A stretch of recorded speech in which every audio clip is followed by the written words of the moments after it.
seperti itu. Oke, lanjut untuk peserta didik nih. Manfaatnya apa? Nah, ini hampir sama dengan pendidik. Jadi ada ruang-ruang yang terbuka bagi peserta didik untuk bisa mengembangkan dirinya. Kita bisa melihat anak-anak ini sebenarnya punya bakat, minat mereka ada di mana nih. Mungkin dengan P5 ini kita bisa mempertajam itu. Seperti itu juga eh, hampir sama ya dengan pendidik.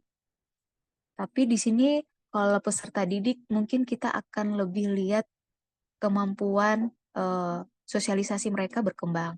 Lalu kemampuan anak untuk berpikir kritis lebih berkembang.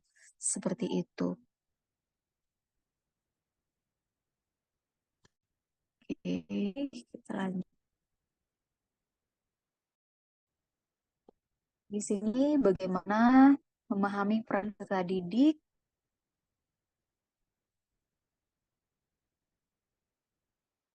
bagaimana peran peserta didik, pendidik, dan satuan P5. Peserta didik berperan sebagai subjek pembelajaran yang diharapkan dapat terlibat aktif dalam seluruh kegiatan pembelajaran.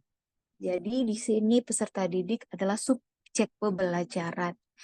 Bukan kita lagi sebagai subjek pembelajaran, tapi peserta didiklah yang menjadi subjek pembelajaran. Sedangkan kita, para pendidik, tugas kita hanyalah sebagai fasilitator pembelajaran yang diharapkan dapat membantu peserta didik mengoptimalkan proses belajarnya.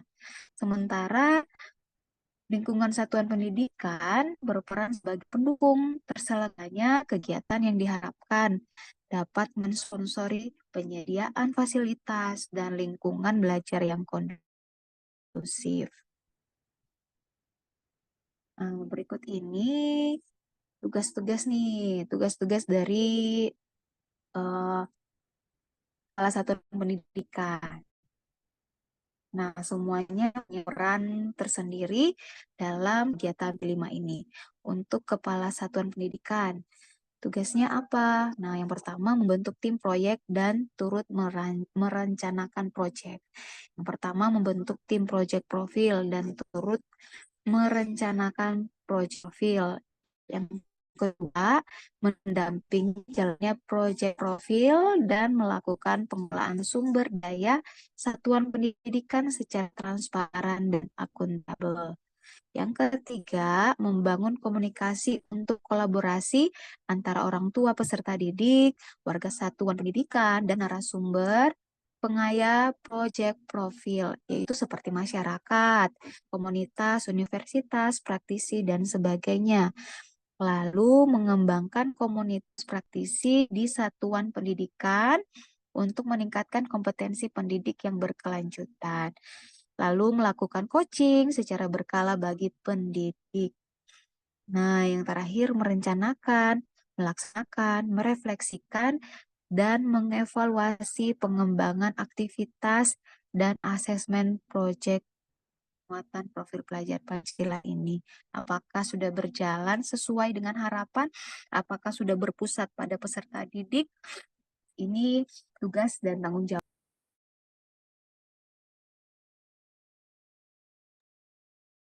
kepala satuan pendidikan.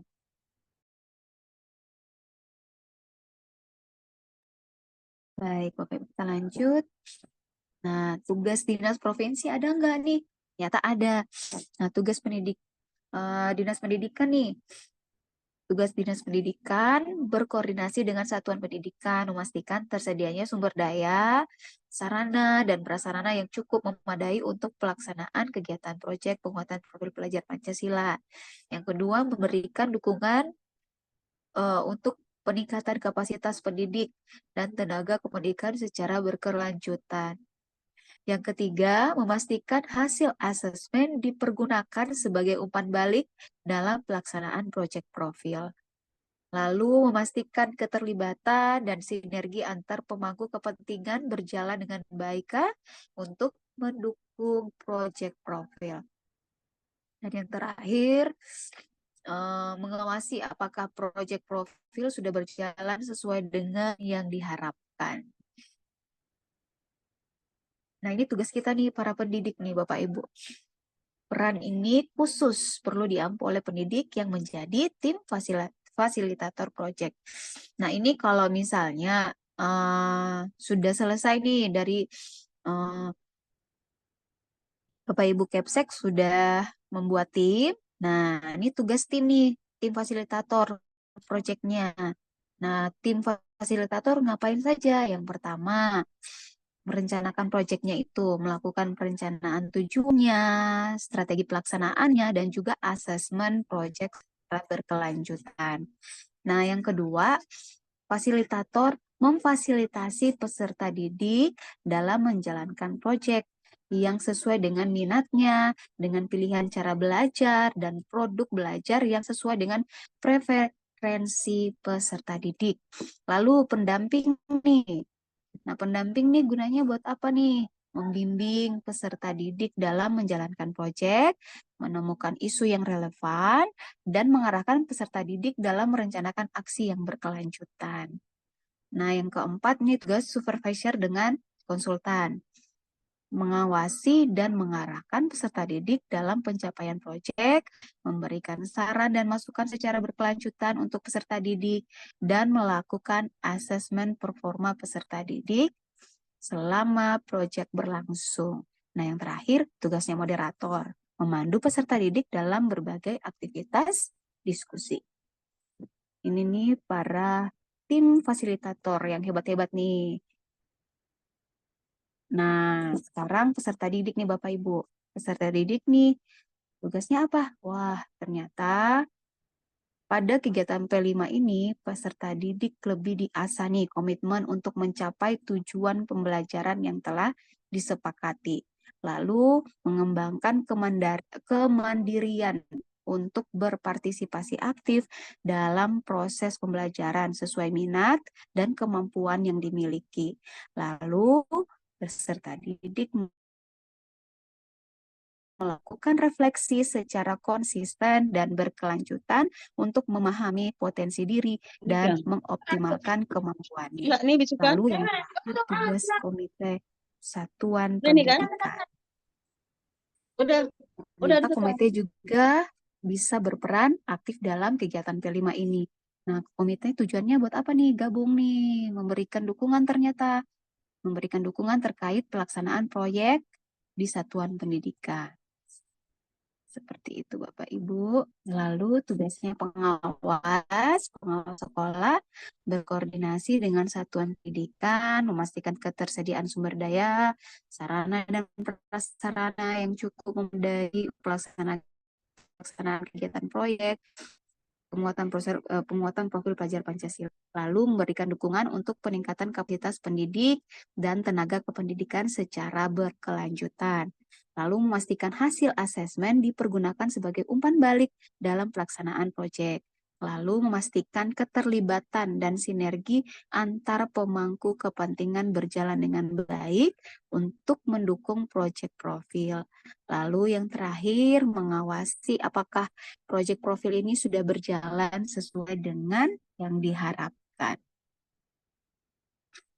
Lalu masyarakat atau orang tua peserta didik bisa juga mitra. Ya Bapak Ibu, ini menjadi sumber belajar yang bermakna bagi peserta didik dalam pelaksanaan kegiatan proyek profil.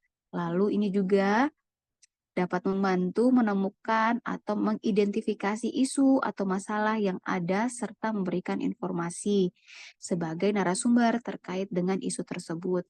Nah, Bapak Ibu boleh berkolaborasi dengan masyarakat atau orang tua peserta didik yang mungkin saja bekerja di bidang-bidang tertentu yang dapat dijadikan mitra sebagai narasumber nih Bapak Ibu. Untuk contohnya nih ada isu-isu tertentu nih saat ini.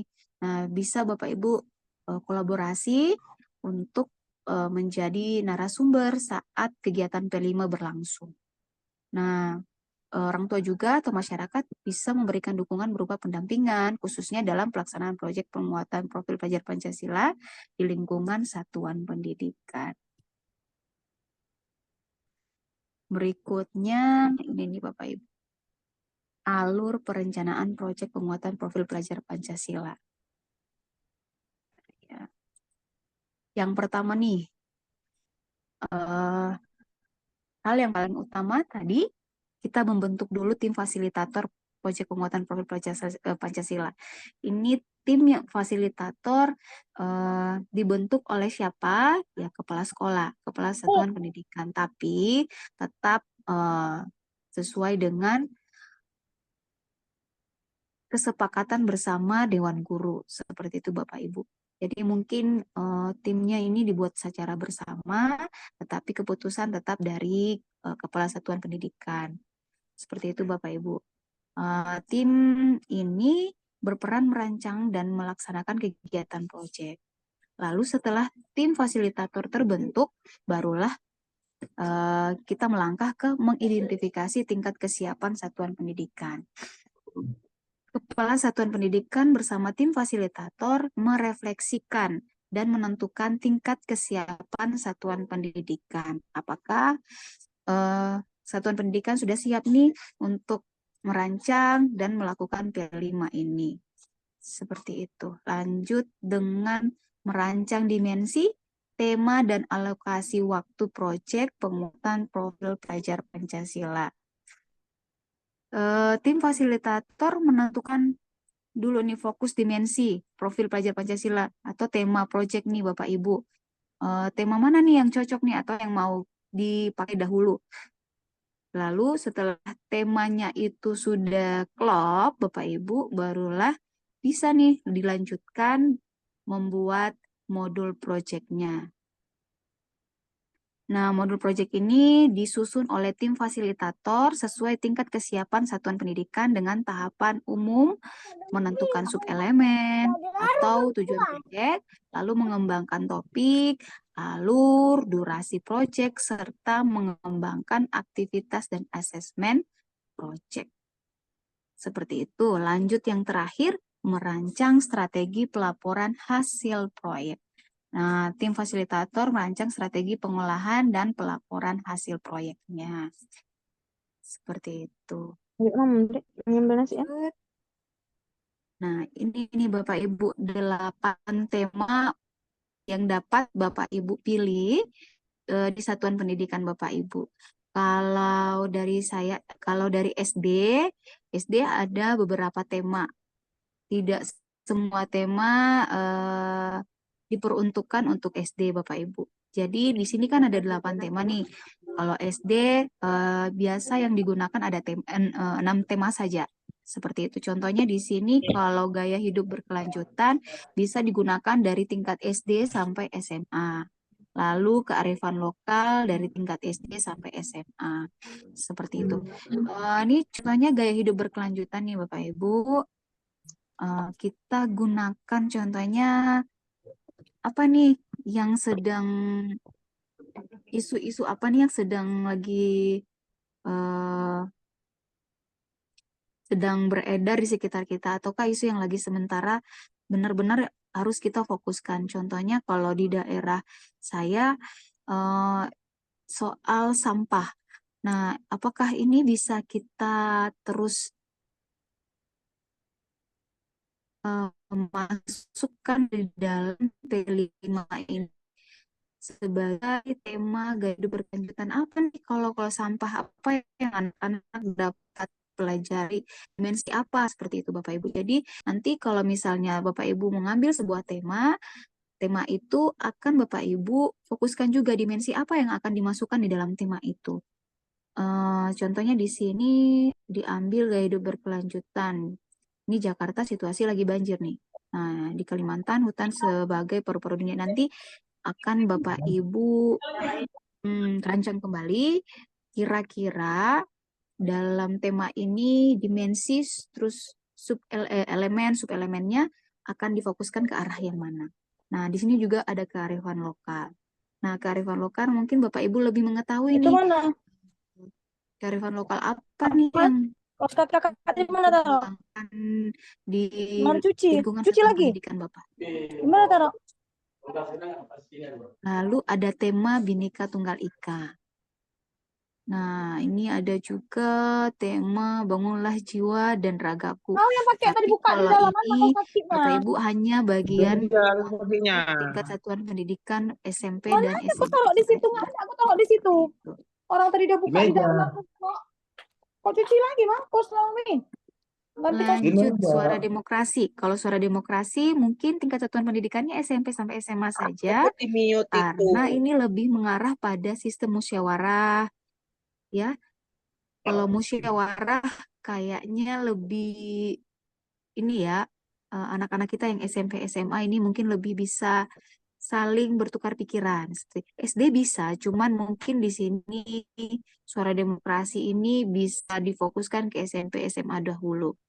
Nah, kalau berekayasa dan berteknologi untuk membangun NKRI, ini bisa masuk SD sampai SMA. Kita lanjut, ada kewirausahaan nih. Ini paling seru nih, kewirausahaan nih. Anak-anak saya paling senang nih kalau ini. Apalagi ini, saling, apa ya, jual-menjual. Kayaknya daya tariknya cepat sekali nih. Ini kewirausahaan boleh anak-anak SD sampai SMA nih Bapak Ibu. Terus kalau kebekerjaan, nah, ini nih bagian SMK ini. Oke, kita lanjut nih. Alokasi waktu. Alokasi waktu bagian SD. Kalau PAUD tidak ada ya, minimal waktu alokasi waktunya boleh. Itu kalau PAUD bisa disesuaikan. Lalu SD, SD kelas 1 sampai kelas 5 nih ada 252 JP, sedangkan SD kelas 6 224 JP. Selanjutnya ada SME, SMP kelas 7 sampai kelas 8 beda sama SMP kelas 9 nih, Bapak Ibu. Apakah di sini ada SMP dan SMA juga ya? Bapak Ibu guru yang ikut campur ya? Atau kebanyakan SD nih Bapak Ibu?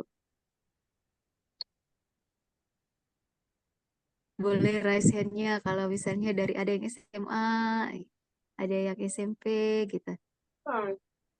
Tapi ini untuk yang SD kelas SD kelas 1 sampai kelas 5 sebenarnya waktunya itu memang sama, cuman kemarin ini sempat terjadi perdebatan juga di lingkungan saya karena ini kan 252 JP ini memang sudah ditentukan dari pemerintah. Cuman kita lihat kembali lagi Bapak Ibu. Kalau di satuan Ya. pendidikan kita agama soal pelajaran agama ini kan ada 6 agama ya, tapi tidak semua itu ada di sekolah. Contohnya saya kan di sekolah negeri nih Bapak Ibu. Em, di sekolah saya itu tidak ada guru agama Hindu juga siswa agama Hindu eh, tidak ada Buddha sehingga jam ini kami kurang seperti itu. Jadi otomatis jam pelajarannya berkurang juga. Nanti Bapak Ibu juga sesuaikan nih sama kalender pendidikannya untuk pembuatan jadwal P5-nya. Oke, kita lanjut lagi ya. Nah, pemilihan waktunya nih Bapak Ibu. Nah, untuk pemilihan waktu, contoh pemilihan waktunya di sini ada 3 macam nih Bapak Ibu. Tapi ini Bapak Ibu bisa nih apa namanya sesuaikan dengan tingkat kesiapan satuan pendidikan seperti itu. Ada 3 pemilihan waktu. Yang pertama ini secara reguler juga.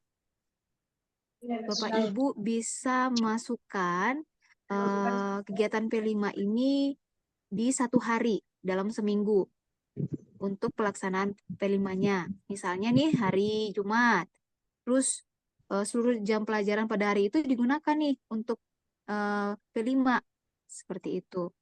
Nah, bisa juga Bapak Ibu alokasikan juga nih yang cara kedua nih 1 sampai 2 jam pelajaran di akhir hari seperti itu khusus untuk mengerjakan P5 saja.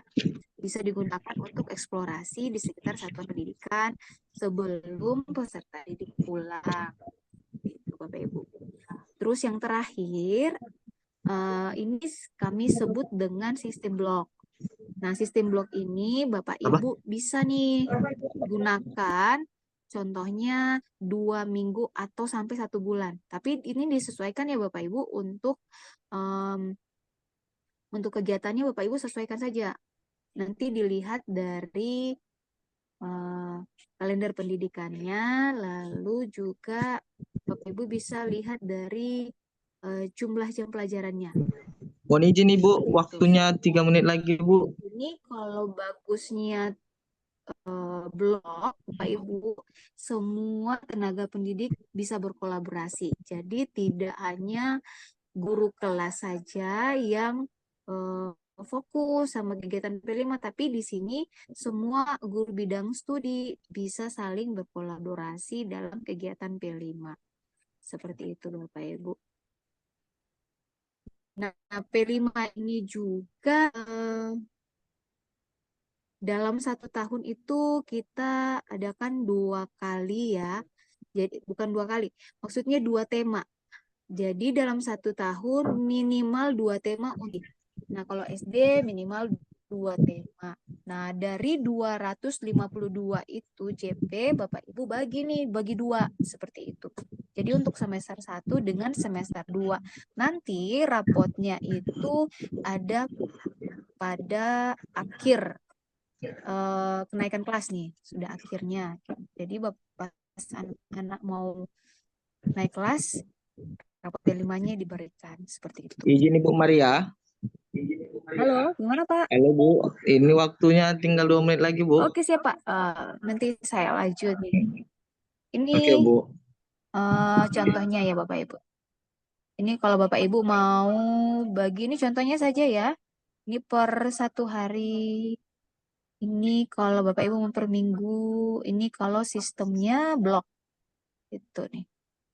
Seperti ini tadi saya bilang dibagi ya. Ini kalau ini dia ambilnya 3 nih. 3 tema. Seperti itu. Tapi untuk kita SD boleh ambil 2 dulu. Jadi semester 1 1 tema, semester 2 1 tema. Itu saja Bapak. Terima kasih waktunya. Pantun nih. Kalau mie Aceh kaya akan rempahnya, guru Indonesia kaya akan kreativitasnya. Mari Cakep. wujudkan profil pelajar Pancasila dengan berkolaborasi bersama. Terima kasih.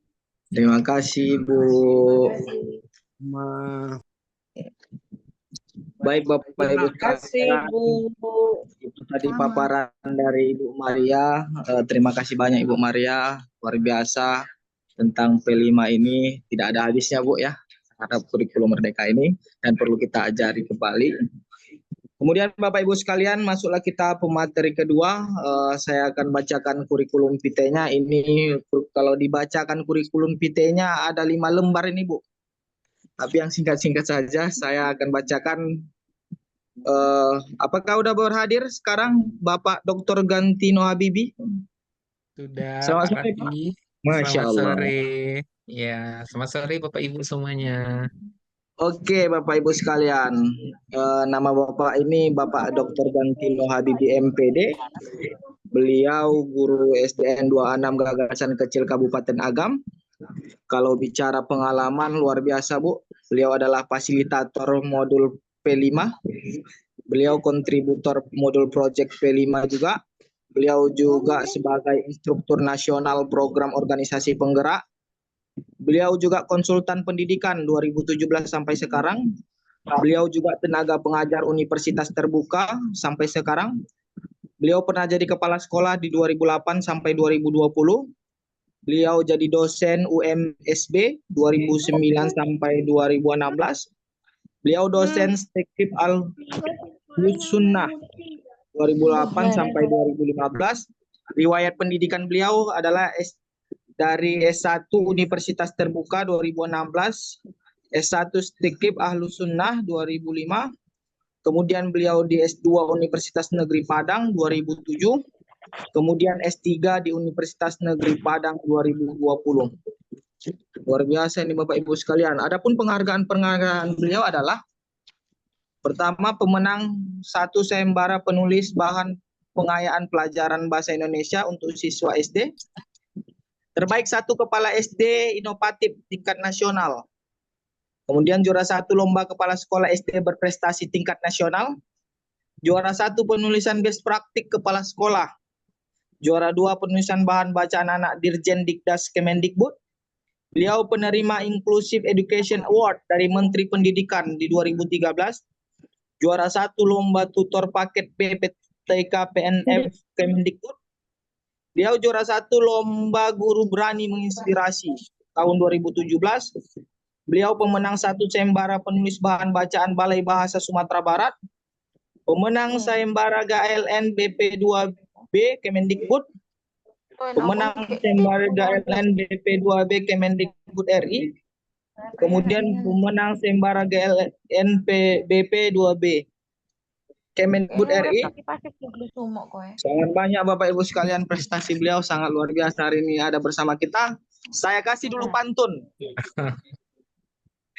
Sungguh indah bunga melati, disiram dan dirawat sepenuh hati. Cakep. Pemateri kedua Dr. Gantino Habibie. Orangnya tampan, cerdas, dan berinovasi. Wah, luar biasa. Terima kasih Kak Raffi. Kalian untuk mempersingkat waktu hari ini temanya adalah belajar berdiferensiasi. Kepada Bapak Doktor kami persilahkan waktu dan layar. Baik, Bapak Ibu, terima kasih sekali ya Bapak Ibu, Pak Raffi sudah menghubungkan saya ya dengan Bapak Ibu semuanya ya. Hari ini kita akan bincang-bincang sebentar ya Bapak Ibu. Nggak usah lama-lama ya Bapak Ibu, mungkin paling lama 20 menit ya. Kita akan berdiskusi tentang apa sih diferensiasi ya Bapak Ibu. Lihat waktu juga ya Bapak Ibu, karena kita tentu punya aktivitas masing-masing ya. Supaya nanti diskusnya lebih maksimal seperti itu ya. Bapak Ibu, mudah-mudahan waktu 20 sampai 25 menit saya bisa menyampaikan. Bapak Ibu, eh, ada beberapa hal yang ingin perlu saya sampaikan tentang konsep diferensiasi. Izin saya share ya. Mohon izin, saya belum lupa menyapa nih. Salam hormat buat Bapak Ibu Kepala Sekolah, Bapak Ibu Pengawas, Bapak Ibu Guru yang ada di seluruh Indonesia, di Aceh dan di mana saja ya, Bapak Ibu. Saya juga pernah ke Aceh beberapa kali di Banda Aceh, kemudian di Pidi ya Bapak Ibu, kemudian Loksmawe kalau tidak salah ada 3 tempat ya yang sudah pernah saya kunjungi. Sangat menarik dan sangat luar biasa sekali, banyak hal ya yang telah saya lakukan bersama teman-teman waktu itu di PD kalau tidak salah. Bersama teman yang juga waktu itu bersama beberapa NGO ya Ibu, itu pengalaman-pengalaman saya di Aceh. Kemudian dengan ada Save the Children, kemudian dengan Kardi waktu itu dari Jakarta International School. Jadi kami melakukan berbagai kegiatan waktu itu di Aceh. Itu mungkin Bapak Ibu tadi sudah disampaikan juga beberapa capaian ya Bapak Ibu. Ketika hari ini saya menjadi guru, apakah dulu pernah jadi kepala sekolah ya Bapak Ibu, ceritanya kan begitu ya. Apakah berkecil hati? Jawabannya tidak Bapak Ibu, karena jiwa utama kita itu adalah menjadi seorang guru gitu ya Bapak Ibu. Jadi itu yang paling penting. Jadi bagaimana sih sebenarnya kita memberi layanan kepada siswa di dalam kelas kita. Nah, materi utama yang kita akan bahas hari ini tentang diferensiasi itu ya Bapak Ibu berkaitan erat dengan bahwasanya seperti apa sih kita mengakomodir pembelajaran yang ada di kelas. Seperti itu Bapak Ibu. Nah, hari ini Bapak Ibu kita akan mencoba bersama-sama memahami tentang sebenarnya diferensiasi itu bercerita tentang apa gitu ya Bapak Ibu.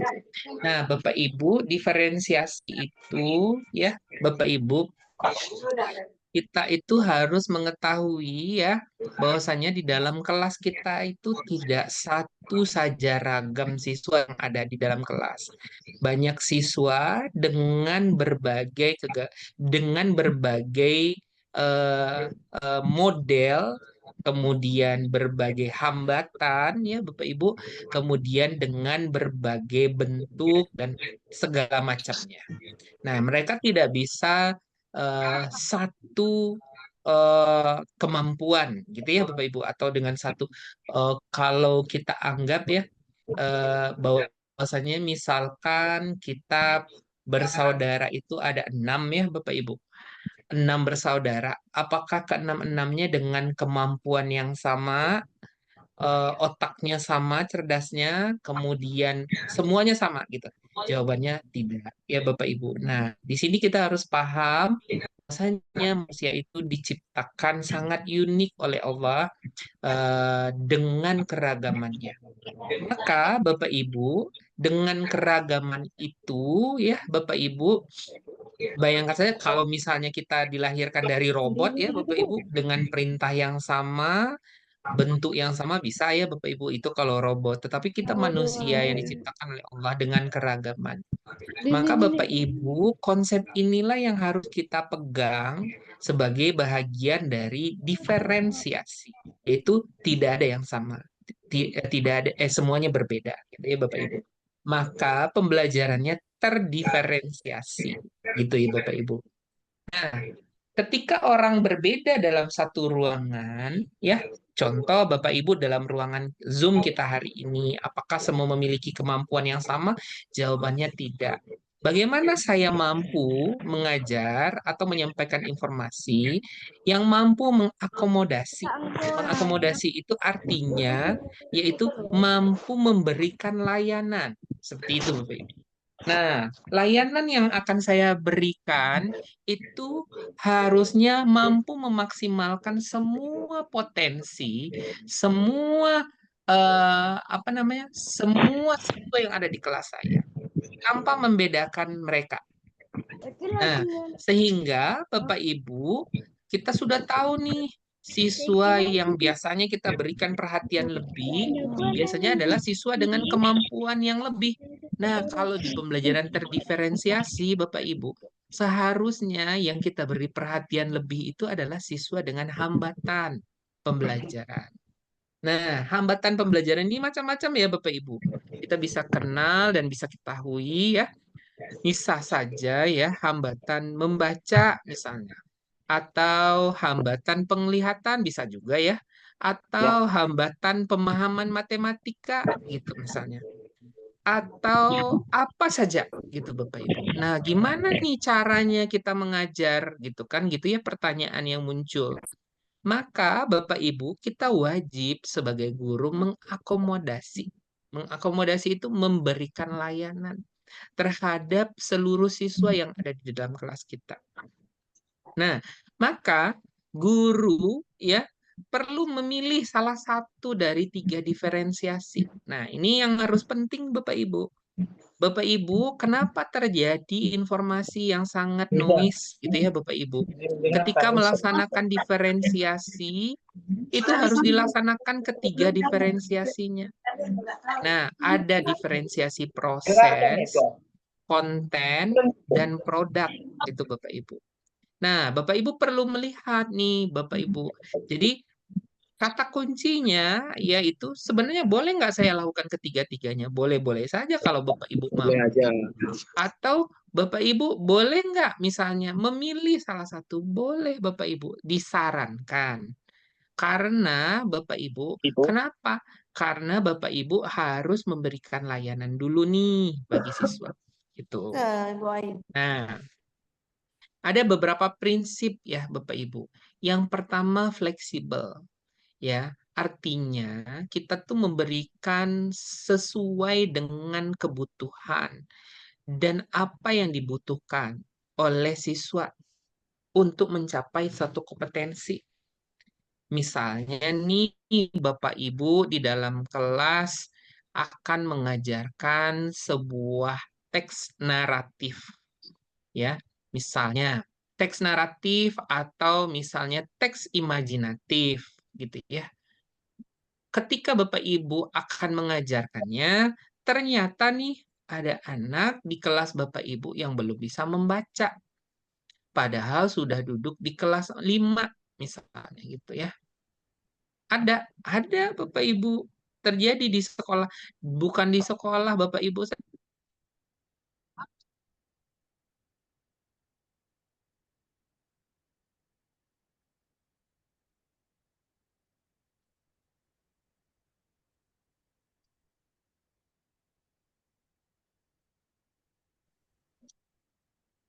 Suaranya nggak ada, Pak. Nggak kedengaran. Halo Pak Dokter. Bapak Ibu.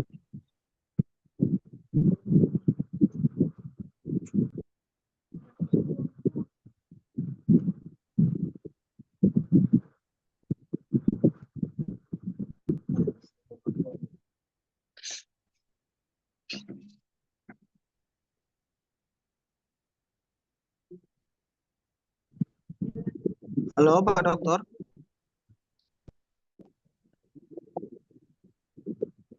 Oh, saya barusan hilang jaringan, ya.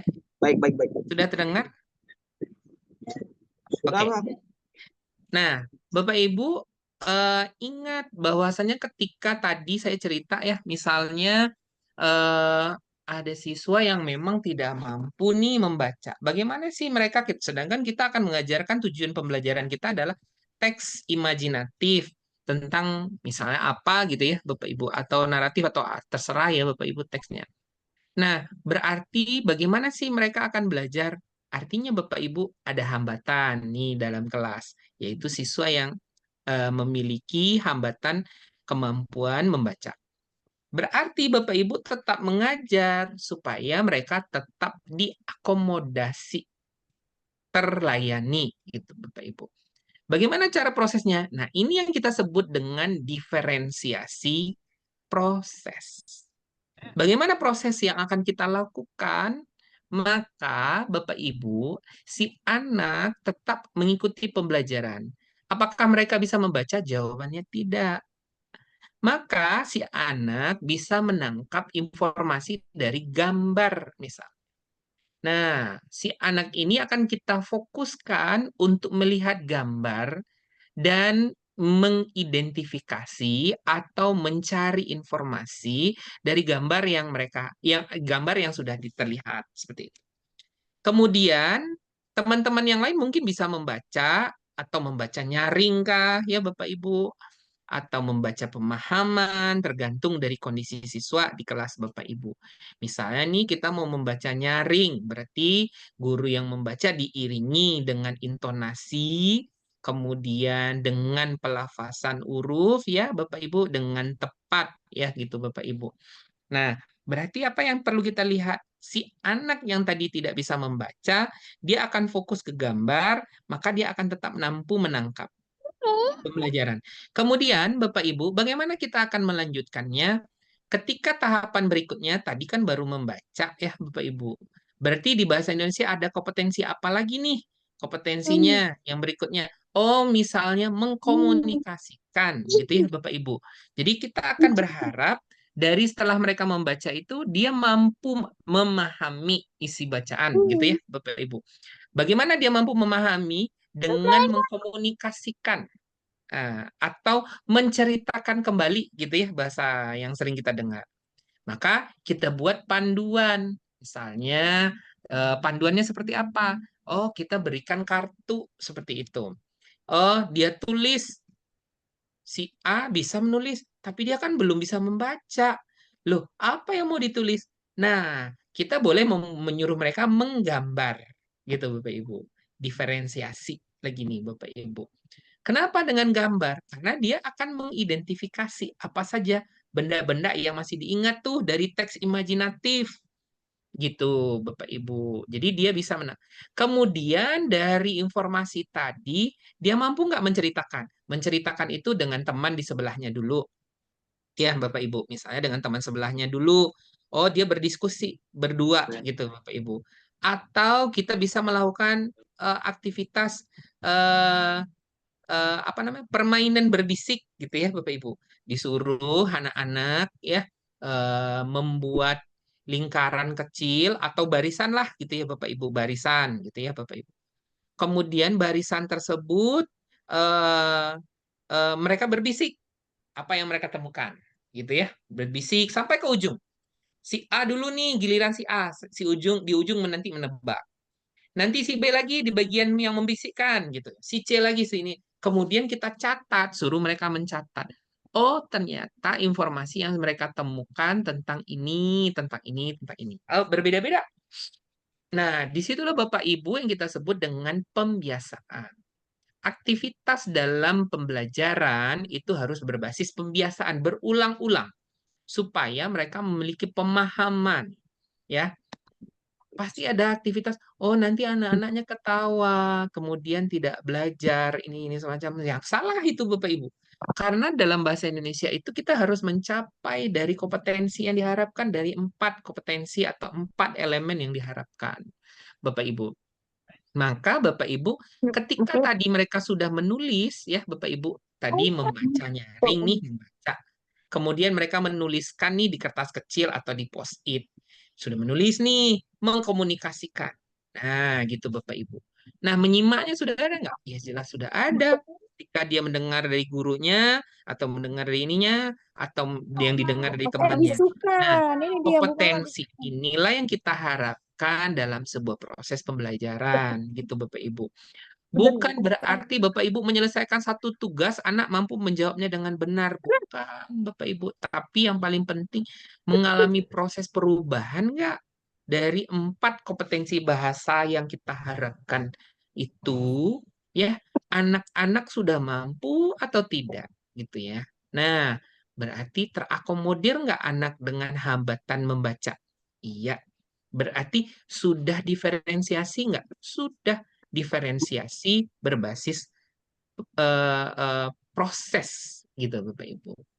Nah, Bapak Ibu ketika Bapak Ibu membaca secara teoritis ya Bapak Ibu, semuanya itu terkesan berat Bapak Ibu. Wah, ini apa lagi nih diferensiasi ini nih.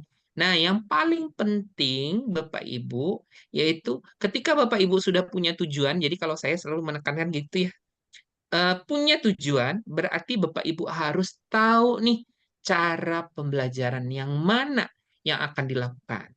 Nah, maka Bapak Ibu, ketika dia berbasis proses, berarti ingat nih, berdasarkan proses capaian kompetensi. Nah, kan sudah saya sampaikan, karena kita akan mengubah kompetensi. Nah, berbeda ya Bapak Ibu.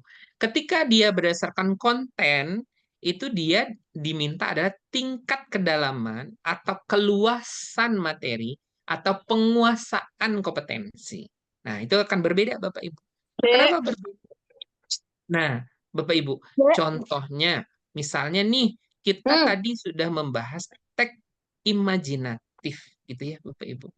Nah, berarti teks imajinatif ini berarti bebas ya Bapak Ibu. Nah, yang mana yang mau kita kembangkan? Kalau kita ingin meluaskan materinya, Bapak Ibu bisa menggunakan aspek yaitu BBB ya Bapak Ibu. Bahan bacaan bermutu melalui CB ya Bapak Ibu. Di CB itu sudah tersedia ya Bapak Ibu berbagai buku pembelajaran sesuai dengan tingkat usia. Nah, tingkat usia. Nah, Bapak Ibu yang masih membuka mikrofonnya, mohon untuk di-mute ya. Sayang sekali memanggil adik-adik yang terdengar ke sini. Oke, baik Bapak Ibu. Sembari kita nggak serius-serius banget ya Bapak Ibu. Kemudian Bapak Ibu, eh, ketika kita ingin produknya nih berbeda, gitu ya Bapak Ibu. Nah, apa sih ketika dia tadi ketika berdasarkan konten gitu ya Bapak Ibu. Oh, berdasarkan produk. belum kebayang nih bagi saya gitu Bapak Ibu. Ingat ketika dia berdasarkan proses berarti Bapak Ibu akan menggunakan berbagai pendekatan pembelajaran, media pembelajaran gitu ya Bapak Ibu. Nah, kok media pembelajaran? Pendekatan pembelajaran gitu ya Bapak Ibu. Metode pembelajaran. Kalau dia difokuskan pada proses. Ketika dia berbicara tentang produk, ya Bapak Ibu. Nah, produk ini nih yang mau kita hasilkan. Ada misalnya, kalau produk itu berarti kan yang menunjukkan bukti pencapaian kompetensi yang dituju. Jadi Bapak Ibu, misalnya nih kita akan membuat ya, misalnya teks cerita dari atau siswa membuat cerita singkat tentang eh, eh, teks imajinatif juga ya, masih yang tadi. Misalnya tentang tokoh idolanya ya Bapak Ibu atau tentang hobinya gitu ya Bapak Ibu. Nah, Bapak Ibu ini kita bisa merujuk pada apa namanya? Hobi gitu ya Bapak Ibu. Nah, hobinya. Jadi Bapak Ibu ketika Bapak Ibu nanti bisa melihat hobinya, oh saya hobinya memasak gitu ya Bapak Ibu. Ketika hobinya memasak, berarti dia nanti akan bercerita tentang memasak. Tulisan teksnya. Oh, si anak hobinya ternyata adalah misalkan bermain bola gitu ya Bapak Ibu. Nah, ketika dia akan menghasilkan cerita bermain bola, itu akan lebih seru. Maka Bapak Ibu produknya boleh berbeda. Jadi tidak harus sama. Jadi Bapak Ibu, inilah yang disebut dengan diferensiasi berbasis produk. Itu Bapak Ibu. Secara umum, Bapak Ibu, diferensiasi itu bisa kita lihat ada konten. Konten itu materi yang akan diajarkan, ya Bapak Ibu. Ada proses, yaitu cara mengajarkan. Ada produk atau luaran atau performa yang dihasilkan. Misalnya nih Bapak Ibu, di kelas Bapak Ibu ada siswa yang tidak bisa menyanyi, misalnya Bapak Ibu. Sedangkan Bapak Ibu harus menyampaikan kompetensi itu. Maka Bapak Ibu mungkin dia bisa menghitung ketukan gitu ya. Kalau misalnya mengajarkan sebuah seni musik gitu ya Bapak Ibu. Oh, misalnya ketukannya, misalnya orang menyanyi bisa hiduplah Indonesia Raya, misalnya gitu ya Bapak Ibu. Nah, oh dia nggak bisa menyanyi karena mungkin ada hambatan suara atau apa gitu ya Bapak Ibu atau yang lain, maka si anak bisa dengan bertepuk, dia tahu ketukannya berapa gitu ya Bapak Ibu. Nah, itu juga bagian dari produk luaran misalnya, itu Bapak Ibu. Nah, eh secara umum ya Bapak Ibu, kita bisa lihat di sini ya, kalau konten itu berarti Bapak Ibu menyediakan sumber belajar yang variatif, baik dari segi kompleksitas ataupun materi keterbacaannya. Nah, sumber belajar yang variatif ini berarti ketika Bapak Ibu melihat, oh si A nanti akan membaca teks ini, si B akan ini, si C misalnya pakai audio, video, dan segala macam. Kemudian itu berdasarkan apa namanya gaya belajar gitu ya Bapak. Nanti bisa dikaitkan Bapak Ibu dengan model yang mana yang Bapak Ibu bisa lihat. Kemudian menyediakan teks untuk berbagai tahap membaca, bisa dengan bantuan menebalkan kata kunci, memudahkan siswa memahami teks. Nah, ini juga akan berbeda ya. Kalau siswa yang sudah bisa membaca di kelas saya, ngapain sih ada kegiatan menebalkan gitu ya, Bapak Ibu. Nah, bagi siswa A, oh dia masih perlu itu gitu ya, Bapak Ibu. Kemudian menggunakan berbagai media untuk membantu penjelasan pemahaman. Nah, Bapak Ibu, apakah di kelas Bapak Ibu harus dikelompokkan anak itu nanti, oh ini yang akan belajar dengan laptop, oh ini yang belajar dengan audio, oh ini. Nggak harus seperti itu Bapak Ibu. Maka Bapak Ibu harus merancang pembelajarannya itu terkesan smooth ya Bapak Ibu. Maka Bapak Ibu, ketika dia berbasis proses, ya Bapak Ibu, proses itulah yang paling penting Bapak Ibu. Misalnya nanti akan ada kelompok, ya Bapak Ibu, kemudian membuat detail ya, detail dari langkah pembelajaran gitu ya kalau di proses itu. Jadi Bapak Ibu, ketika Bapak Ibu akan melakukan proses pembelajaran nih eh, harus jelas tuh sinta yang akan dikerjakan gitu Bapak Ibu. Jadi sinta itu tahapan ya Bapak Ibu, tahapan. Oh, saya akan membagikan kertas. Baik, anak-anak Bapak semuanya silahkan duduk di kelompoknya di dalam di mejanya masing-masing. Bapak akan membagi kamu dalam 4 kelompok. Bapak akan mulai menghitung kamu dari 1, 2, 3. Silahkan mulai berhitung 1 sampai 4 misalnya gitu Bapak Ibu. Si A mencah 1, 2, 3, 4. Oh, kembali lagi ke 1, 1, 2, 3, 4. Oh, jelas gitu Bapak Ibu. Itu basis proses gitu. Setelah itu ngapain? Nah, sekarang anak-anak Bapak silahkan duduk yang nomor 1 dengan 1, 2 dengan 2, 3 dengan 3, 4 dengan 4. Jelas tahapannya Bapak Ibu. Pastinya meribut. Ingat aturan dan kesepakatan kita dengan kesepakatan yang sudah kita buat. Tanpa suara, tanpa meribut, tanpa berbicara, angkat mejanya dengan rapi. Nah, buat aturan Bapak Ibu. Nah, itu biasanya guru tidak beri penjelasan gitu Bapak Ibu, sehingga semuanya itu lost gitu Bapak Ibu. Tarik meja, tarik kursi gitu ya, ribut gitu ya Bapak Ibu. Nah, jadi perlu diingatkan, sebelum kamu berpindah, maka ingat kembali aturan yang sudah kita sepakati. Gitu, Bapak Ibu. Setelah itu mereka duduk, kemudian ucapkan salam. Ya sesuai ya, kalau Assalamualaikum, sesuai dengan agama masing-masing gitu ya Bapak Ibu. Atau apa gitu ya Bapak Ibu. Ucapkan salam kepada teman barumu di kelompok. Gitu Bapak Ibu. Supaya kenapa? Supaya kita akan mengaitkan dengan konteks profil pelajar Pancasila. Yaitu menghargai, melihat bagaimana siswa mengalami perbedaan gitu ya Bapak Ibu. Kemudian harus ada aturan gitu Bapak Ibu. Kemudian Bapak Ibu setelah itu ngapain gitu ya Bapak Ibu. Baik, Bapak akan membagikan. Nah, gitu Bapak Ibu. Bapak, apa yang mau dibagikan? Yaitu potongan kertas yang ada rahasianya di dalam. Nah, gitu Bapak Ibu. Kalau anak-anak SD kan senang gitu ya Bapak Ibu. Kamu nanti akan menemukan, misalnya satu kelompok itu ada 4 orang, misalnya.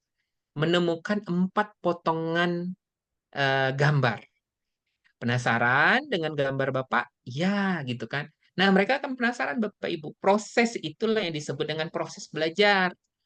Sampai berakhir apa sih langkah yang berikutnya yang akan Bapak Ibu lakukan dalam proses pembelajaran? Nah, bukan dengan metode ceramah ya Bapak Ibu. Bapak Ibu udah capek-capek di depan kelas, mengajarnya lelah sampai segala macam, tapi anak nggak ada dapat informasi apapun. Tapi lebih baik Bapak Ibu membuat sebuah pendekatan yang sederhana, tetapi melalui by proses. Maka Bapak Ibu di dalam kelas itu ada aturan, ada kesepakatan. Kemudian apakah anak di kelas kita ada yang nakal? Di kelas saya juga tetap ada yang nakal ya Bapak Ibu, ada yang tidak mau diam gitu ya Bapak Ibu, tidak mau ini, tetapi kita tetap ayo ikuti aturannya dulu. Nah, sepakatannya itu loh yang kita bangun Bapak Ibu. Maka Bapak Ibu dalam memberi pemahaman di manajemen kelas ya Bapak Ibu, siswa SD ataupun siswa SMP atau SMA, terutama di SD ya Bapak Ibu, itu harus diberi informasi konkret ya Bapak Ibu. Informasinya konkret, kemudian tidak berbelit-belit dan tidak terlalu banyak. Gitu Bapak Ibu. Jadi misalnya, ayo kamu duduk di sebelah sana, di sebelah kirinya Rudi. Rapikan mejanya. Nah, gitu Bapak Ibu. Jadi nggak perlu, biasanya kan kita tuh memberi informasi terlalu banyak gitu ya Bapak Ibu. Anak tuh tidak pernah mengingat karena dia tidak konsentrasi dengan itu. Gitu Bapak Ibu. Maka informasi yang kita sampaikan itu harus menggunakan kalimat efektif gitu Bapak Ibu. Nah, gitu ya Bapak Ibu. Contoh gitu ya dalam pembelajaran. Nah, Kira-kira Bapak Ibu bisa menggunakan eh, apa namanya panduan ini ya, misalnya. Kalau produk itu jelas ya Bapak Ibu, misalnya tadi sudah saya kembangkan, misalnya teks yang dihasilkan, kemudian oh misalnya matematika gimana Pak, misalnya kan gitu. Anak tuh nggak bisa matematika gitu ya Bapak Ibu. Nah, berarti Bapak Ibu apa yang harus kita lakukan? Bisa dari proses, bisa dari kontennya, bisa dari produk gitu ya Bapak Ibu. Misalnya nih, anak itu telah dilakukan asesmen awal. Nah, gitu Bapak Ibu. Ingat, pelaksanaan diferensiasi dalam kelas, tentu Bapak Ibu telah melakukan pemetaan. Ya, Bapak Ibu. Pemetaan inilah yang memperlihatkan kepada kita, ya, seperti apa sih siswa di dalam kelas kita gitu Bapak Ibu. Dari mana? Saya nggak ngerti Pak cara melakukannya. Kan sudah ada di PMM ya Bapak Ibu. Yang sudah melakukan aksi nyata tentang asesmen. Gitu ya Bapak Ibu. Jadi Bapak Ibu bisa belajar sebenarnya modul pelatihan mandiri itu menjadi basic buat kita, menjadi kebutuhan ya Bapak Ibu, kebutuhan dasar untuk kita belajar tentang hambatan-hambatan yang juga kita miliki Bapak Ibu. Contoh misalnya, Bapak Ibu akan melakukan pemetaan kemampuan matematik gitu ya, matematika. Bapak Ibu aja nggak tahu tuh asesmen mana yang mau digunakan. Nah, padahal sudah ada di PMM. Sudah ada, tinggal searching juga boleh. Atau Bapak Ibu bisa gunakan asesmen apa namanya, kemampuan numerasika atau literasika. Yang mana harus by praktek Bapak Ibu. Ya diidentifikasi. Artinya anak itu dipanggil satu-satu, kemudian dilihat. Jangan ditebak saja, oh si A nggak bisa membaca, oh udah nggak bisa aja gitu ya Bapak Ibu. Tapi tidak ada treatment, nggak boleh gitu, Bapak Ibu. Nah, jadi Bapak Ibu untuk itu kita juga perlu ya dalam proses itu menyediakan penugasan sesuai tingkat kesiapan belajar siswa. Nah, gitu Bapak Ibu. Dari mana? Dari asesmen yang sudah kita lakukan di awal. Jadi kalau memang siswa itu mampu kesiapan belajar, gitu Bapak Ibu. Kesiapan belajar itu berarti akan berbeda-beda. Misalnya si A sudah memiliki kemampuan dasar nih tentang penjumlahan. Si B belum memiliki kemampuan dasar tentang penjumlahan. Si C sudah mahir, gitu Bapak Ibu. Berbeda nggak? Ya berbeda. Penugasannya juga berbeda. Gimana penugasan si A? Penugasan si A mungkin pakai gambar-gambar ya. Si B yang udah mending gitu ya Bapak Ibu. Oh, pakai angka. Si C yang sudah mahir gimana? Maka berbeda. Oh, berarti berbeda lagi ya, Pak? Yang harus dinilai. Iya, Bapak Ibu. Itu yang disebut dengan konten. Gitu, Bapak Ibu. Sebenarnya nanti secara proses, Bapak Ibu, lakukan step by step. Lakukan satu persatu. Bagaimana sih sebenarnya tujuan utama, sebenarnya diferensiasi itu udah Bapak Ibu lakukan selama ini. Karena di kelas Bapak Ibu sudah pasti siswanya begitu. Tetapi bagaimana Bapak Ibu melakukan layanan yang optimal bagi siswa yang dengan hambatan? Itu, Bapak Ibu. Hambatan pembelajaran atau gaya belajarnya atau semacam yang artinya mengakomodir semua siswa yang ada di dalam kelas. Gitu, Bapak Ibu. Untung ke printer ya kan? Nah, Ke itu ya. baik Bapak Ibu, mungkin itu saja ya Bapak Ibu sedikit karena diferensiasi ini termasuk yang agak berat ya Bapak Ibu. Sebenarnya Bapak Ibu, kalau Bapak Ibu nanti juga bisa step by step belajar dari video pembelajaran ya, video pembelajaran tentang diferensiasi gitu ya Bapak Ibu. Bapak Ibu akan merasakan sendiri maknanya. Nah, kemudian nih contoh misalnya diferensiasi produk misalnya ya Bapak Ibu. Oh, siswa A ternyata bisanya membuatnya misalnya eh, gambar gitu ya. Siswa B mampu mempresentasikan, siswa C bermain peran. Nah, itu termasuk juga produk gitu Bapak Ibu. Jadi produk yang dihasilkan dari pembelajaran itu berbeda.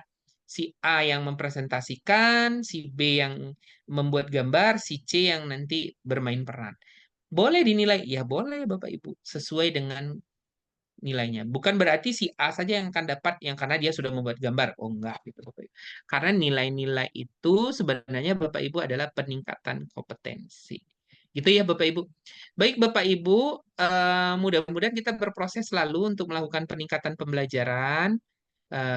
Jadi hari ini kita mudah-mudahan memahami bahwasanya tujuan diferensiasi itu adalah mengakomodasi siswa yang ada di dalam kelas.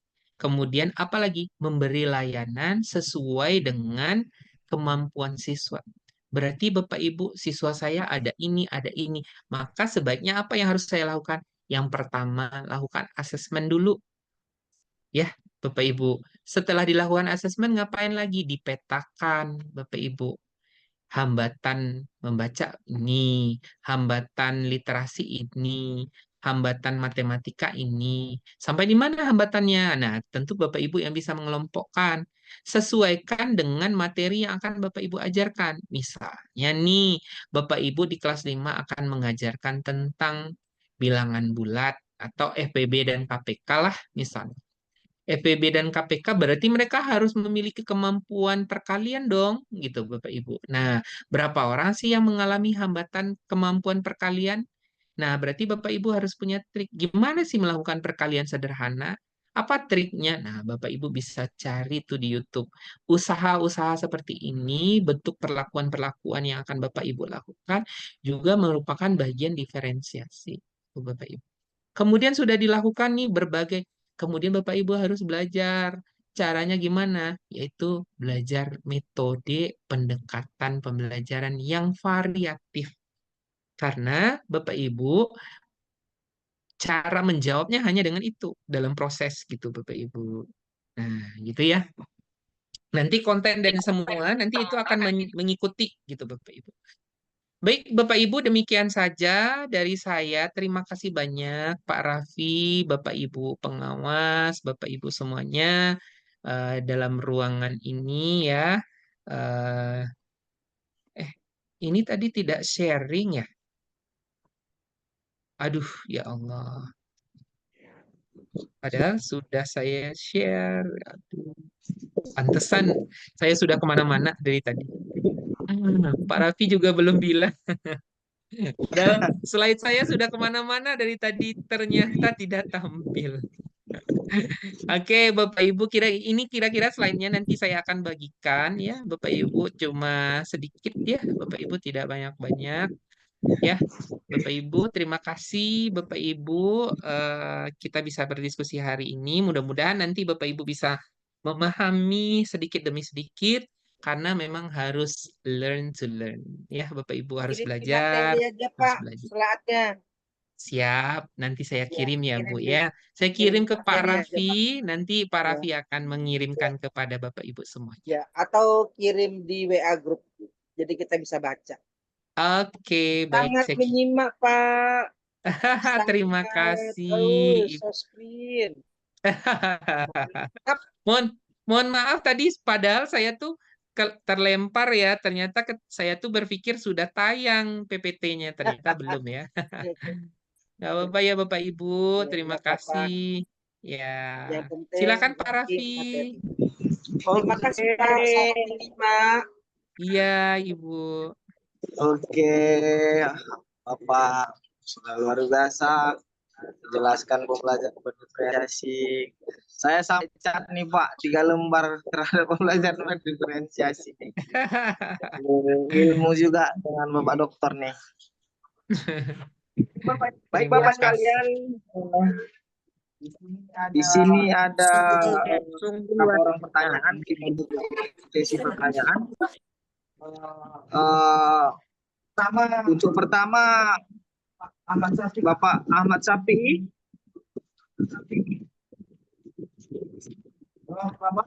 Halo Bapak, ada yang mau bertanya Pak?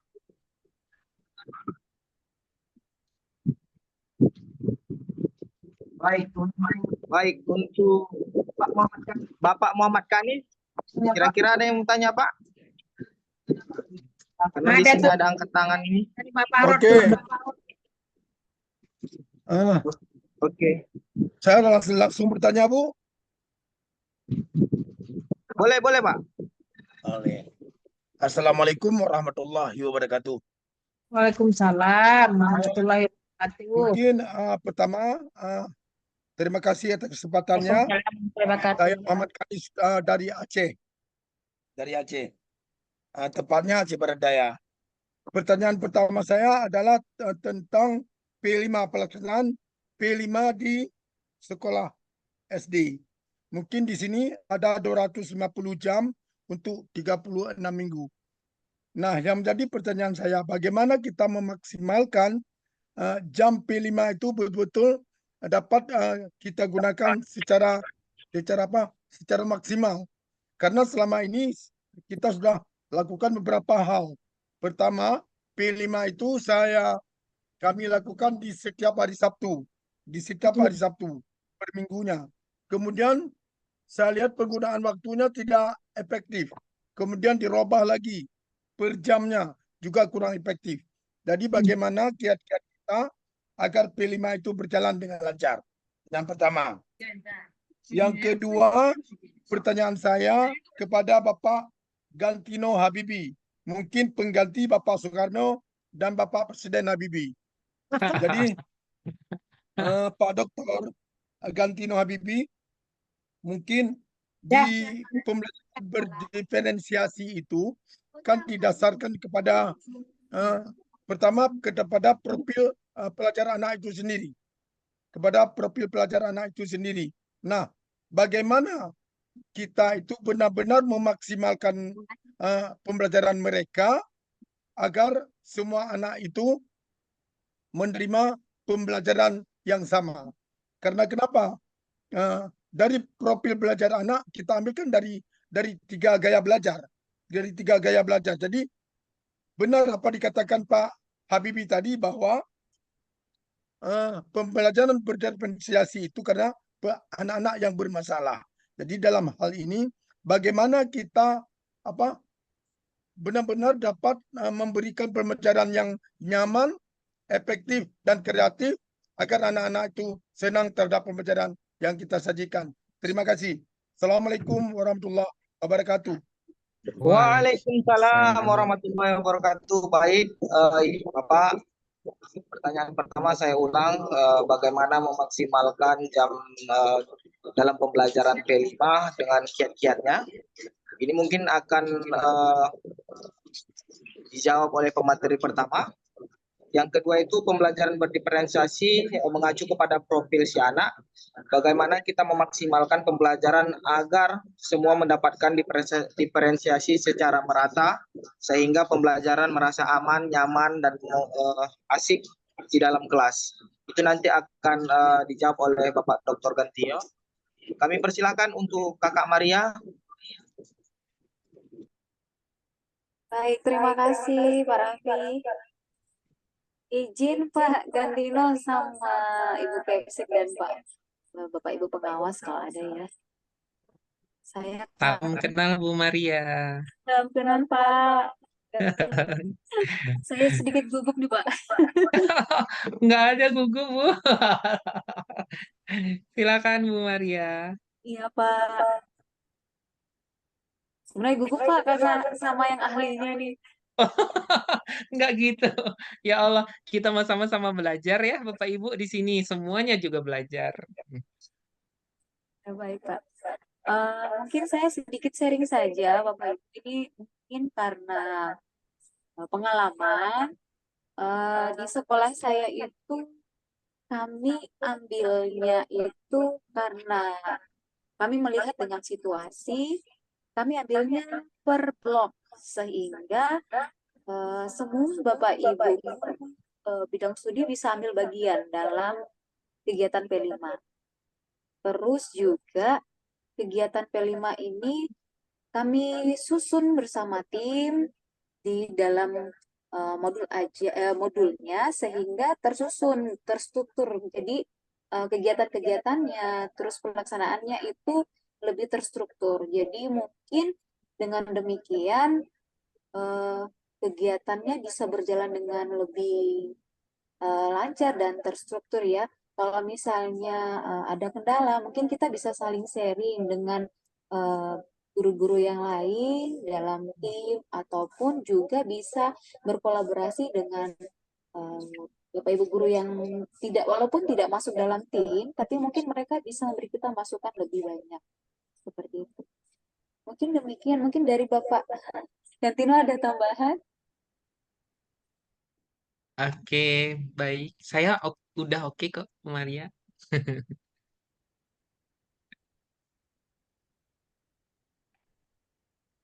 Oke, dilanjut aja Pak. Oke, baik. Baik, izin juga nih Bu Maria, saya menjawab pertanyaan ya.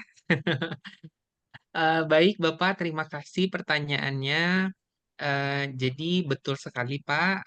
Apa yang harus kita lakukan ketika kita menemukan siswa di kelas kita? Pertama, tentu profil belajar gitu ya, Bapak. Nah, profil belajar ini Bapak Ibu harus Bapak Ibu yakinkan bahwasannya kita selama ini mungkin belum terlalu akrab ya Bapak Ibu dengan asesmen awal pembelajaran gitu ya. Nah, asesmen awal pembelajaran ini adalah hal penting ya Bapak Ibu. Kenapa hal penting? Karena itulah yang akan nanti menentukan ya Bapak Ibu, menentukan seperti apa layanan yang akan kita lakukan gitu ya Bapak Ibu.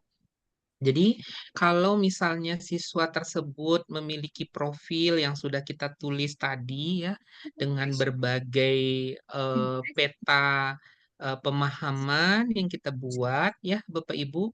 Nah, apakah ini selama ini sudah dilakukan? Jawabannya masih samar-samar ya, Bapak Ibu.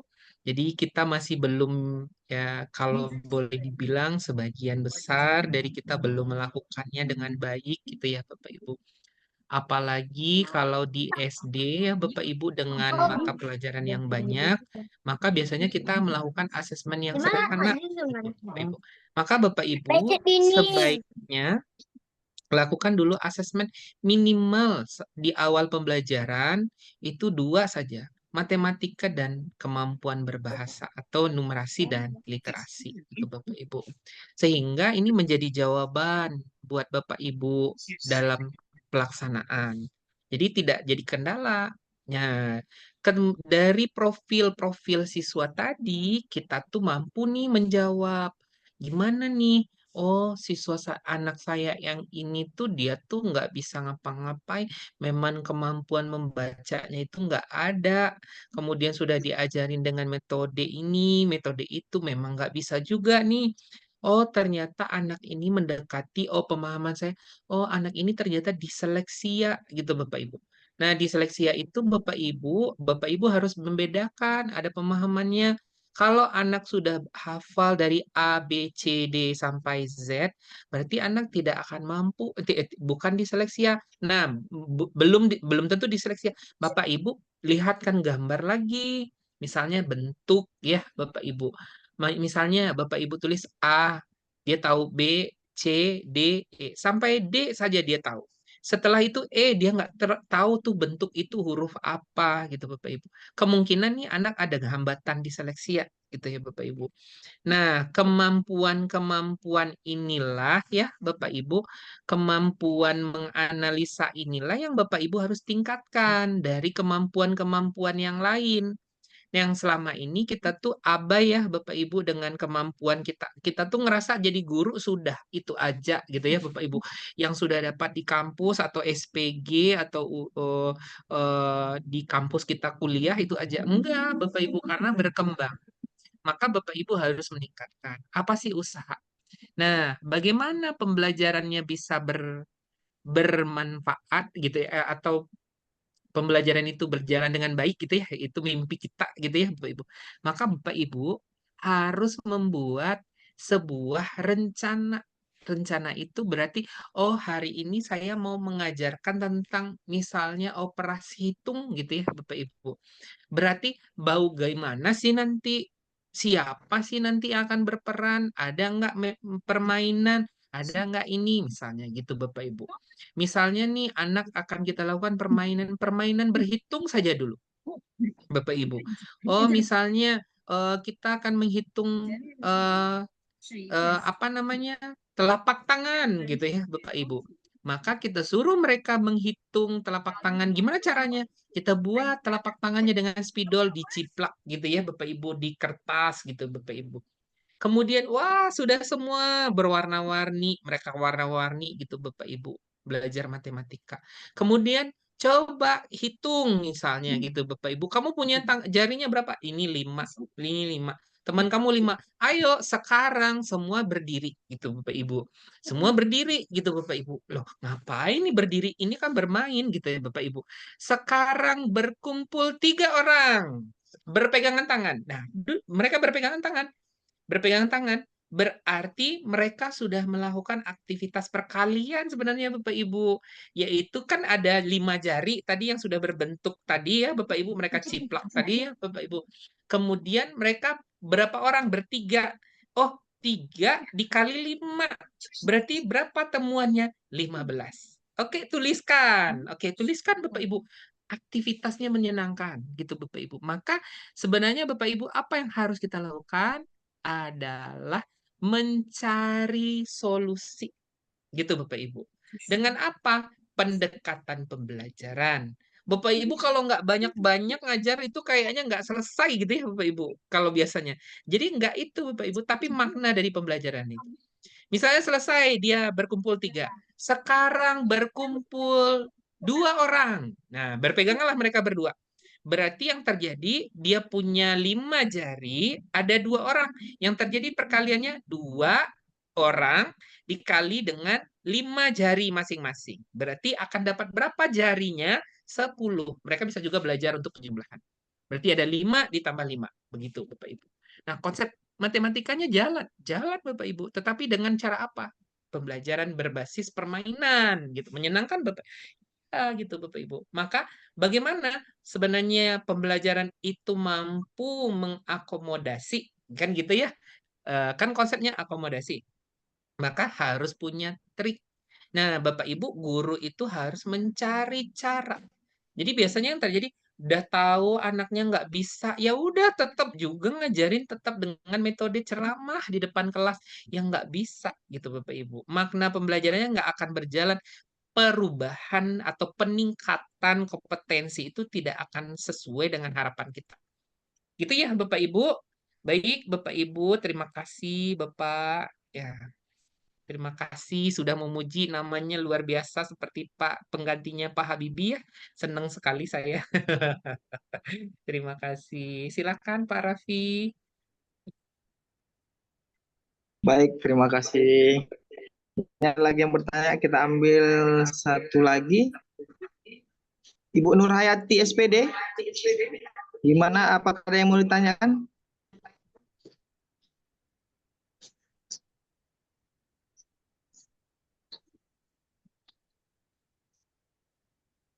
Ibu Nilawati SPDI. Ada yang mau tanyakan, Bu? Bu Maisaro? Ada yang mau tanyakan, Bu? Atau Ibu Sri Rosika? Boleh, Bu? Ya. Assalamualaikum warahmatullahi wabarakatuh. Selamat sore. Ini caption. Nama saya dari SD Negeri 001 Talisayan, Kabupaten Berau, Kalimantan Timur. Wah, jauh ya Ibu. Iya Pak. Salam kenal Pak. Salam Di sini kenal. yang pertama yang ingin kami tanyakan, kami di sini guru pendidikan agama Islam. Ini baru mau melaksanakan kurikulum Merdeka. Kemudian tentang P5 itu kemarin tim kurikulum itu kan 4 jam di situ jumlah jam kemarin itu 4 jam, harusnya 3 jam, 1 jamnya P5 itu kami mengambil 4 jam, jam terakhir itu katanya diisi aja P5-nya untuk pelajaran agama begitu. Nah, terus yang itu bagaimana Pak? Terus yang kedua, masalah asesmen awal. Ketika kami membuat kesepakatan di kelas dengan siswa, itu ada yang siswa yang tidak setuju. Nah, tadi ya di asesmen awal. Nah, itu seperti apa? Contohnya begini, Pak. Kalau anak melanggar aturan di kelas sesudah kesepakatan dibuat, misalnya anak itu ada yang mengusulkan, misalnya dia disuruh mengaji begitu, ada yang tidak mau. Seperti itu. Nah, itu bagaimana solusinya? Ada yang setuju, ada yang tidak setuju. Seperti itu, Pak. Ya, terima Oke. kasih. Oke, terima kasih Bu. Untuk Ya, yang P5 sama-sama. kami kembalikan ke Ibu Maria dan Iya. asesmen awal diferensiasi kami kembalikan ke Pak Dokter. Oke, Bu Maria. Baik, terima kasih Pak Raffi. Izin berbagi kalau mungkin semoga tidak salah ya Pak Gantino. Kalau sepemahaman saya, kalau yang agama itu kan 4 jam Ibu. Iya. Nah, kalau misalnya itu kan dalam 1 tahun itu kan 36 untuk P5. Kalau misalnya ada 1 jam yang Ibu pakai untuk per ini ya Bu, per minggu. Iya, per minggu. Iya. Iya. Tetap nanti dihitung Bu. Jangan sampai kebablasan. Jadi lebih dari 36 jam untuk per tahun itu. Kan kalau per tahun 36 berarti dibagi 2 lagi nih. Seperti itu untuk per semester. Jadi hanya beberapa jam saja untuk 1 semester berjalan. Seperti itu. Nanti tinggal dikalkulasikan saja. Yang penting tidak melebihi ataupun kurang jam intranya Ibu. Seperti itu. Baik, kami kembalikan ke Halo Pak Bu Dokter. Maria. Bu Maria. Halo Bu Maria. Iya Pak. Iya, gimana Pak? Bu Maria, tadi kan ibu kita dari Kalimantan menanyakan, ada 4 jam agama, 3 jam intranya, 1 jam P5. Jadi kalau nggak salah saya tangkap adalah kapan yang 1 jam itu dilakukan. Kalaulah dilakukan setelah dalam minggu itu per jam, apakah maksimal terhadap tema yang diambil? Terhadap tema yang diambil tadi, misalnya kewirausahaan. Taruhlah di SB itu, ibu itu mengambil temanya kewirausahaan. Apakah maksimal? Dijelaskan kalau per jam itu. Terima kasih. Oh, baik. Apakah maksimal jika diambil per jam gitu ya Pak? Okay. Kalau soal maksimal atau tidak maksimalnya, sebenarnya yang kembali saya tadi kan sebaiknya kan dari awal itu sudah terbentuk tim. Jadi di dalam tim itu didiskusikan Pak, apakah itu sudah masuk dalam saya punya suara bergema soalnya. Apakah itu sudah masuk dalam tema tersebut, itu sudah dibagi juga nih Pak dalam tim itu. Jadi tidak ibu tidak berjalan sendiri. Seperti itu. Jadi kalau misalnya ibu mau ambilnya per minggu ya. Minggu, iya. Iya, karena ibu kan bidang studi. Nah, itu nanti dibicarakan juga nih sama tim. Kira-kira ketercapaiannya mau sampai apa nih? Elemen apa nih yang mau difokuskan? Seperti itu. Gitu, Ibu. Kalau misalnya Ibu mau ambil yang per jam ya. Iya. Sebentar Bu, karena kemarin, sebentar Bu ya, maaf. Karena kemarin kalau hari Sabtu Bu, kita terbagikan kita 6 kelas. Jadi itu kalau 1 jamnya kita gantian di kelas. Contohnya begini, saya di kelas 3 dan 6. Terus kelas 3 minggu pertama itu kalau mau kelas 6 juga dilaksanakan minggu pertama itu tidak cukup waktunya. Makanya diambillah per minggu tadi. Setiap saya masuk, lanjut 1 jamnya P5 begitu. Rencananya sih, Bu. Makanya saya tanyakan. Iya, awalnya kan hari Sabtu itu mau diambil. Tapi karena kami ada 6 kelas, itu kan kalau Sabtu 1 jamnya satu kelas di kelas 3A, misalnya 1 jamnya di kelas 3B, di kelas 3C. Nah, terus yang kelas 6 ini kapan kita melaksanakan P5-nya? Nah, seperti itu. Iya. Semoga satu pemikiran. Sempat memang ada beberapa teman yang menganggap apa ya, agak sedikit kesulitan, Bu, kalau misalnya dibagi per hari. Apa? Karena seperti ini pembagian jamnya. Sebelum pembagian jam ini, apakah saya mau tanya dulu, apakah sudah ada tim P5-nya? Sudah dibentukkah, Ibu? Ada, Bu. Ada, Bu. Cuma kan baru 1 tahun juga berjalan, jadi masih belajar juga. Nah, tahun ini kan semua kelas sudah kurikulum merdeka. Kelas 2, 5, 3, 6. Saya kebetulan mengajar 3 dan 6, jadi mau melaksanakan kurikulum merdeka itu, Bu. Iya, iya. Kalau di modulnya gimana nih, Bu? Nah, kami juga belum ini, Bu, belum rapat gitu. Nah, jadi masih menunggu. Sementara ini sudah bulan September kan, jadi pembelajarannya belum ada gitu. Nah, apa nanti yang mau kalau tahun kemarin sudah yang kelas 1 dan 4. Nah, ini yang 2, 5, 3, 6 ini belum kami belum diberi itu jadwal. Oh iya, baik, Bu. Mungkin nanti didiskusikan dengan tim ya P5 dulu, terus dibagi nih waktunya supaya tidak seperti memberatkan satu dengan yang lain. Jadi semua saling berkolaborasi, terus juga waktunya tidak saling tumpang tindih seperti itu. Iya. Jadi semuanya bisa dapat bagian nih seperti itu. Iya. Kira. Iya, Bu. Itu tadi, Bu. Mungkin ada lagi? Oke, baik, Bu.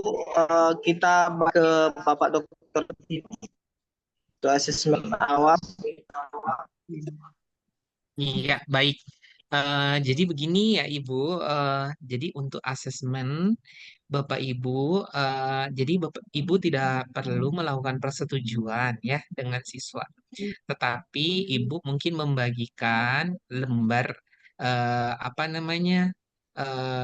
mungkin keinginan atau impian gitu ya Bapak Ibu, seperti itu, atau harapan kelasnya seperti apa gitu ya. Itu baru yang mungkin Ibu bagikan untuk mendapatkan informasi awal. Nah, sebenarnya asesmen yang diminta adalah asesmen tentang hambatan gitu Bapak Ibu. Sebenarnya bukan hambatan ya Bapak Ibu. Tapi dengan asesmen itu kita mendapatkan informasi berbagai, mungkin ada yang memiliki hambatan, mungkin ada yang memiliki kekurangan atau memiliki kelebihan seperti itu. Jadi tujuan dari asesmen awal ini nanti mungkin Ibu bisa pandu lagi ya misalnya. Jadi misalkan anak-anak, oh misalnya nih ada anak di kelas misalnya asesmen tentang anak hambatan belajar tentang fisik misalnya ya Bapak Ibu. Nanti dia satu-satu observasi namanya Bapak Ibu. Observasi itu dipanggil satu anak, kemudian ayo misalnya lihat jari Bapak, kemudian lihat ke kiri, lihat ke kanan, lihat ini. Nah, sesuai dengan panduannya nih Bapak Ibu, panduan. Apakah di panduan itu ada gitu ya. Kalau ternyata si anak mampu, berarti kecepatan matanya bagus. Tapi ada anak yang tidak respect gitu ya ketika ayo disuruhnya misalnya, ayo nak sekarang coba lo angkat kaki kanan, angkat kaki kiri, angkat tangan kiri. Angkat tangan kanan, dia kebingungan. Berarti itu ada hambatan, Bu. Hambatannya seperti apa? Oh, dia tidak tahu kiri yang kanan. Apa yang akan terjadi ketika nanti belajar olahraga atau belajar PBB atau belajar yang berkaitan dengan itu, dia akan ada hambatan gitu, Bu. Jadi disesuaikan. Nanti, oh misalnya tentang literasi misalnya, Bapak Ibu. Oh, dia tuh ternyata tidak mampu memaknai gambar dengan baik, misalnya Bapak Ibu. Nah, gitu Bu. Jadi yang dimaksud dengan asesmen awal ini memang agak berbeda dengan pemahaman Ibu tadi di awal, gitu ya. Jadi nggak apa-apa, semangat selalu Bu, nggak apa-apa. Jadi semangat selalu untuk belajar karena yang paling penting kadang-kadang orang juga membagikan asesmen di awal, dibagikannya soal, kemudian anak mengisi. Bukan ya. Jadi itu bukan asesmen awal gitu ya, Bu. Itu namanya Kalau ujian di awal pembelajaran. Itu namanya pretest atau post-test gitu ya, Bu. Bukan, kita tidak ya, memberikan itu. Nah, oke, iya, baik Ibu. Mm. ya, makasih. Terima kasih Ibu, Iya, sama-sama. Semangat selalu Bapak Ibu. Baik, Bapak Ibu sekalian, jam udah menunjukkan mau pukul 4 nih ya di Aceh Tamiang. Saya rasa luar biasa hari ini diskusi kita dengan pemateri-pemateri handal yang mungkin nanti akan mengisi webinar kita lagi. Sama Ya Renda mudah-mudahan. sudah hampir jam 5. Oh iya Bu, Di KOT hampir keren jam keren. 5. iya, Ya jam Bu, 5. kita buat Iya, kegiatan iya. lagi Bu. Iya. Baik, saya akhiri. Kalau ada sumur di ladang, bolehlah kita menumpang mandi. Kalau ada kata-kata yang salah, jangan disimpan di dalam hati. Oh. Burung kenari, burung cendrawasih, cukup sekian dan terima kasih. Kami dari Sama-sama. Komber SDN Pahlawan, penanggung jawab Ibu Hamdia SPD sebagai kepala sekolah. Saya Ahmad Rafi SPD sebagai moderator, ada Ibu Ijarona sebagai PIC, ada Ibu guru-guru SDN Pahlawan sebagai support system. Mudah-mudahan Komber SDN Pahlawan tetap maju bersama, berkolaborasi bersama, dan menjadi wadah menginspirasi bagi teman-teman untuk belajar bersama. Terima kasih. Assalamualaikum warahmatullahi wabarakatuh. Terima kasih pemateri-pemateri hebat, Ibu Bapak hebat. Makasih Pak Raffi, Bapak Ibu semua. Makasih banyak. Iya, Saya Mary baru juga. ngisi absen, baru ngeliat absen. Tolong maaf ya agak terlambat ngisi absen. Yang dari Baparot, yang dari Baparot. Absennya di mana? Bapak, Di chat. Bapak yang dari Baparot. Izin live ya, Bapak. Pak Raffi nggak ada foto bersama? Gimana Bu? Di chat tadi Pak, di chat.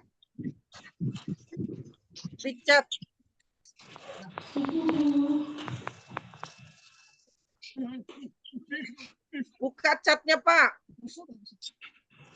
Ya.